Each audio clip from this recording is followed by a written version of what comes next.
What's an easy way to add up all of a person's yearly spending on supplies and work-related expenses?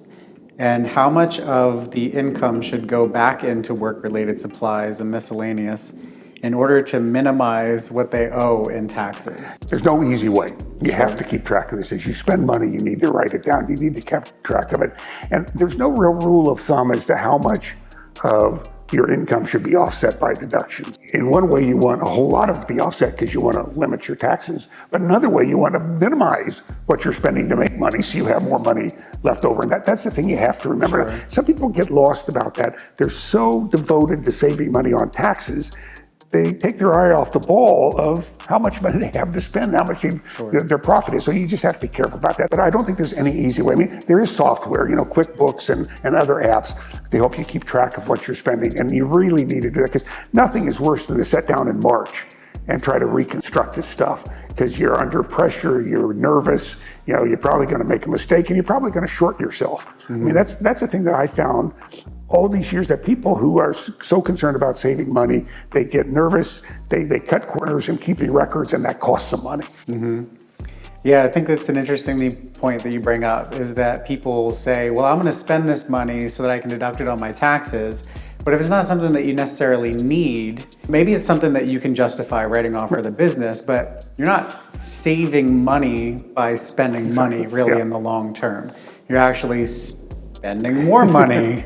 You mentioned QuickBooks. There's a host of different softwares out there. Is there any way that you could recommend somebody who has never tracked their taxes before? Like, how do they even get started with something like that?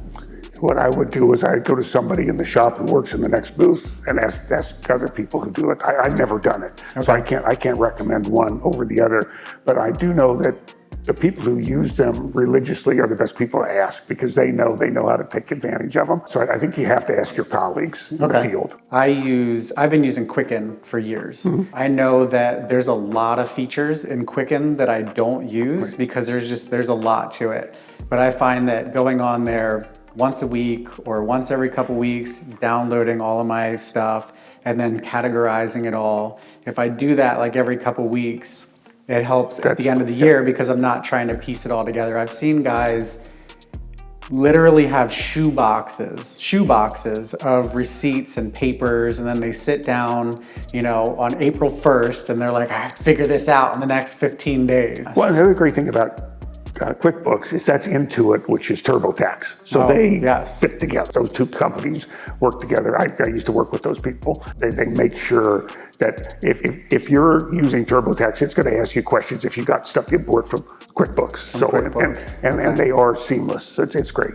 Yeah, QuickBooks I think is similar to Quicken, but it's probably a little bit easier to understand the way that it works. Yeah. And as far as I think it's more designed for business, whereas Quicken is more for just personal finances. I think so. That's going to be more helpful to you. Yeah. Okay, gotcha. Interesting.